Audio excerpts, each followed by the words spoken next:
An HOA Karen tried to ruin my life by hitting me with a $50,000 fine over the color of my house. But she made one fatal error. She got way too greedy, and she had absolutely no idea who she was messing with. By the time I was finished with her, she was not just removed from the HOA board. She was leaving the neighborhood in the back of a federal vehicle. My nightmare started when I decided to do a major exterior renovation on my house.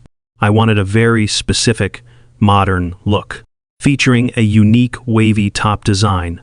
I carefully selected terracotta 9698 and half white for the main colors. But the most important detail to me was the trim. I explicitly did not want any white contrast for the exterior borders. Instead, I specifically chose matching gray tones to give it a seamless, elegant finish. I submitted all my digital drafts and plans to the Neighborhood Homeowner Association, completely following the community regulations. They were approved, and I paid my contractors.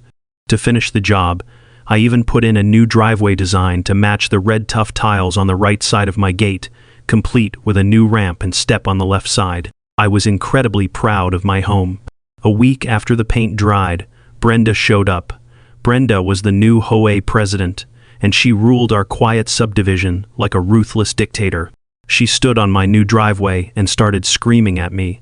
She claimed my matching gray borders were an illegal modification. She said the neighborhood bylaws clearly stated all borders must be a stark white contrast, and my gray tones were destroying the property values of the entire street.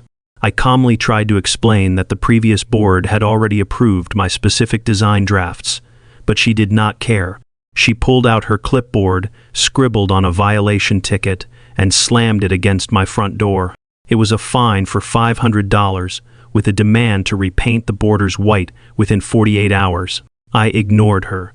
I knew my renovation was legally approved and I had the paperwork to prove it. But Brenda was relentless. When I refused to change the color of my home, the fines started multiplying at an insane rate. 500 became 5,000. Every single week, a new fine was stuffed into my mailbox with ridiculous added penalties for non-compliance, legal fees, and architectural subversion. Within 2 months, Brenda proudly marched up to my door and handed me a final notice. She had manipulated the community rules to fine me a grand total of $50,000. She told me with a massive smirk that if I did not wire the money to the HOA account by the end of the month, she would put a lien on my house and take my property away from me. But Brenda did not know about my background. I spend a lot of my time handling digital financial services, running social media management services, and reviewing complex digital drafts. I know exactly how to track digital footprints and financial transfers. Something about Brenda's sudden obsession with massive cash fines did not sit right with me. So instead of paying her a single dime, I decided to do a little digging into the bank routing numbers she provided on that final $50,000 invoice. What I found completely blew my mind. The routing number Brenda wanted me to send the money to did not belong to our neighborhood community fund. It was linked to a private, out-of-state shell corporation. Brenda was not just fining people to enforce the neighborhood rules. She was using fake community rule violations to extort massive amounts of money from the residents, and she was funneling it straight into her own hidden bank accounts. And I was not her only victim. She had been doing this to dozens of families across the community. I smiled, downloaded every single transaction record, compiled all the digital drafts and fake invoices, and picked up my phone. I did not call a local lawyer. I called the federal authorities. Here is part 2 of the script. It is much longer, packed with an incredible twist, delivers a highly satisfying ending, and is kept completely clean with absolutely no highlighting or bolding, just as you requested. Script begins when I called the authorities. I did not just speak to a local police officer. I managed to get connected with the white-collar financial crimes division. I invited 2 federal agents to my house the very next morning. We sat in my living room, and I laid out the entire paper trail. I used my experience tracking digital transactions across local and international platforms, including complex transfer networks like Rest and OneLink. to show them exactly how the money was moving. I showed the agents how Brenda was issuing massive, fabricated fines to homeowners, demanding the payments be sent to an unlisted routing number. The agents were incredibly impressed by the digital footprint I had uncovered, but then they ran her name through their own federal database. And that is when the massive twist dropped. The agents looked at each other in pure shock. They told me that Brenda was not just a greedy HOA president trying to make a few extra bucks. She and her husband were running a highly organized real estate fraud ring.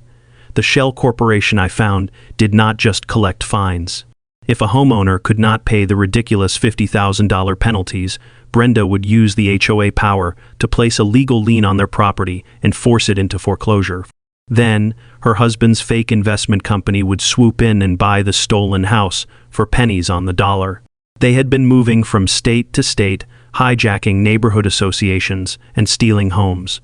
The agents told me to keep completely quiet and let Brenda proceed with her plan so they could catch her in the absolute ultimate trap. 2 days later, Brenda sent out a mandatory notice to the entire neighborhood. She called a special emergency HOA meeting at the community clubhouse. The agenda explicitly stated it was to publicly discuss the legal foreclosure and seizure of my property due to unpaid fines. She wanted to make a public spectacle out of me to terrify the rest of the neighborhood into paying whatever fake fines she threw at them next. When the night of the meeting arrived, I made sure to dress perfectly for the occasion. I wore my absolute favorite dark black three-piece suit, ensuring the shade was completely rich and dark, and I walked into that clubhouse looking like $1,000,000. The room was packed with anxious neighbors. Brenda was standing at the front podium, looking unbelievably smug, holding her famous clipboard. As soon as I sat down in the front row, she pointed her pen directly at me. She announced to the entire room that because I had stubbornly refused to paint my exterior borders stark white, and because I had ignored my $50,000 fine, the HOA was officially seizing my home. She bragged about how she had already filed the paperwork and that a new buyer was lined up to take my house the following week. I pulled out my Cam 4 mobile handset, held it up, and calmly pressed record. I looked her dead in the eye and asked, "Brenda, just for the official community record, where exactly does the money go when we pay these massive fines to the routing number you provided?" She laughed a cruel, wicked laugh. She proudly stated that every single dime goes directly into the Secured Neighborhood Development Fund, and that no one on the board has personal access to it. She lied right to my face and right to the faces of 60 other homeowners. It was the absolute perfect confession on high-definition video. Before she could say another word, the heavy wooden doors at the back of the clubhouse burst wide open. 3 federal agents wearing windbreakers walked into the room, followed by 4 local police officers. The entire room went dead silent. You could hear a pin drop. Brenda froze. The smug, arrogant smile completely melted off her face, replaced by absolute panic. The lead agent walked straight down the center aisle, completely ignoring the confused whispers of the neighbors. He stepped right up to the podium, grabbed Brenda's clipboard out of her hand, and tossed it onto the floor. He announced loudly that Brenda and her husband were under federal arrest for wire fraud, extortion, and real estate racketeering. He read off the exact name of the fake shell corporation I had discovered, and he told the room how she had been secretly trying to steal my house to sell it back to her own husband. The neighbors instantly erupted into cheers. People were clapping, yelling, and celebrating as the police turned Brenda around, slapped heavy steel handcuffs on her wrists, and marched her right out the front doors of the clubhouse. She was sobbing uncontrollably, begging for someone to help her, but nobody moved a muscle. We all just watched as she was shoved into the back of a federal vehicle, driven away into the night. The next week, a federal judge ordered all of Brenda's fake fines to be instantly voided. The neighborhood was given all of their stolen money back from her seized accounts, and the previous HOA board was reinstated. As for Brenda, she is currently sitting in a federal prison cell, facing over 20 years behind bars. And my house, with its beautiful matching gray borders, still looks absolutely perfect.